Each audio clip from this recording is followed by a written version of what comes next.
Et je reçois justement une start-up auboise, si je ne m'abuse, en la personne de Thibauté Boitouzet. Bonjour. Bonjour. Vous êtes fondateur et CEO de Woodoo. Tout à fait. Porte très bien son nom. Oui.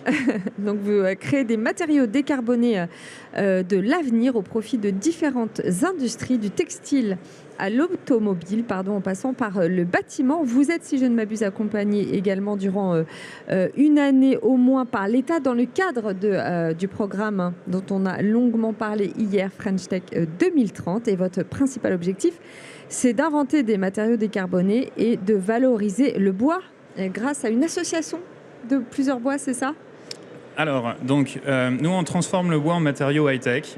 Si vous voulez, dans le bois, il y a 3 grands composants. La lignine, la cellulose, l'hémicellulose. Cette molécule qui est la lignine qui pose problème, nous, on l'extrait et on vient la remplacer par des résines qui changent les propriétés optiques et physiques de la matière. Donc ça, on peut faire du bois transparent, on peut faire du bois aussi rigide que de l'acier, on peut faire du bois hyper flexible. Donc voilà, et comme vous l'avez très bien dit, notre objectif, c'est de décarboner l'industrie et principalement l'industrie du bâtiment. Alors, on va revenir from scratch. C'est quoi la genèse de Woodoo? Alors, la genèse de Woodoo, moi à l'origine je suis un architecte. J'ai fait mes études au Japon, j'étais spécialisé en structure parasismique bois au Japon. Ensuite, j'ai pu évoluer dans des agences d'architecture très renommées.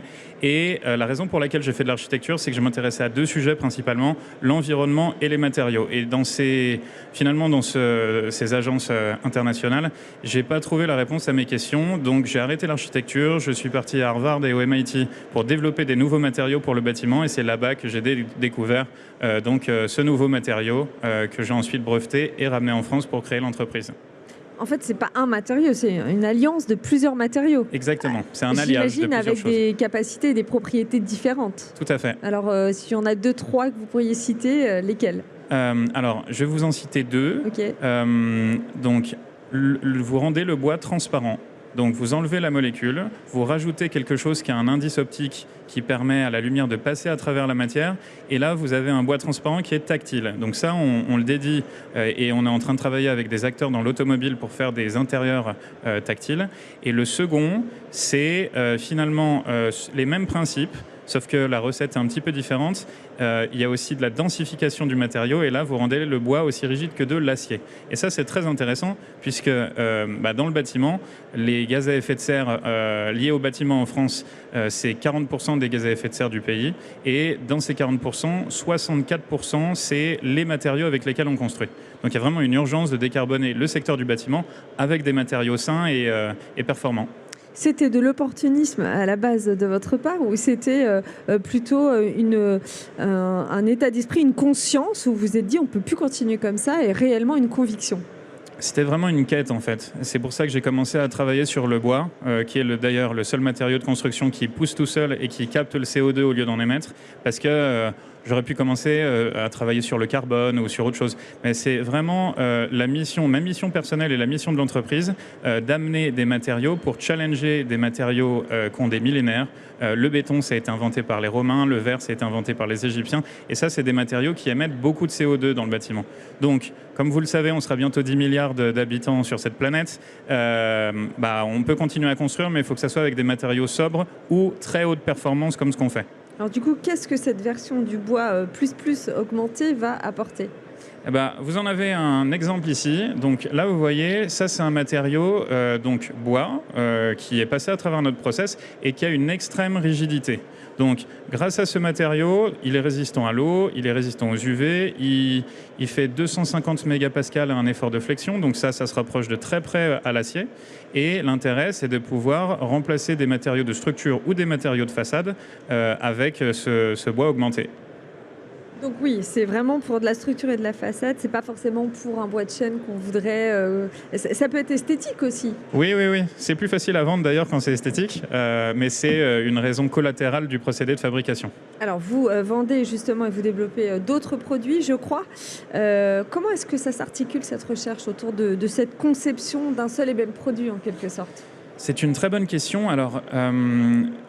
faut concevoir ce qu'on fait comme une plateforme. C'est-à-dire que vous avez des briques de base et le process est toujours le même, mais en fonction de la manière dont vous allez faire varier ces briques de base, vous avez des matériaux qui ont des caractéristiques différentes.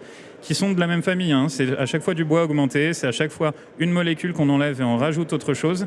Mais ça vous donne accès à une palette infinie de matériaux. Alors, il faut vraiment être organisé parce qu'on ne peut pas aller chasser tous les marchés en même temps. Et c'est pour ça qu'on a un plan de progression progressif, donc de marchés de niche à haute valeur ajoutée vers des marchés de masse. Alors maintenant, la question, c'est la levée de fonds que vous avez déjà levée. On peut savoir le montant et quand ? Tout à fait. On a levé, donc, on a annoncé notre levée, c'était début 2023, mi-2023, pardon. Et on a levé 31 millions de dollars avec donc une douzaine d'investisseurs, dont un gros fonds d'investissement américain qui s'appelle Lower Carbon Capital, 2 family office.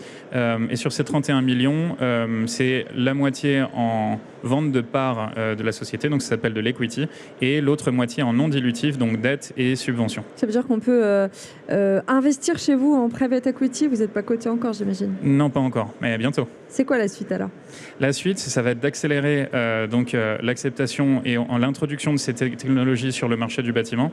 Donc, si vous voulez, cette première levée de fonds, on l'a fait sur la promesse technologique, l'attraction de marché et aussi notre position pionnier. On a 50 brevets sur la technologie, etc.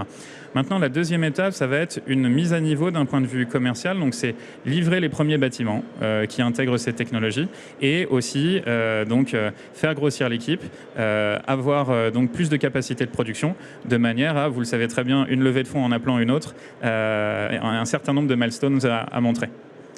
Merci Timothée Boitouzet. Je rappelle que vous êtes fondateur et CEO de Voodoo. Merci d'avoir été avec nous Merci beaucoup. dans Tech & Co.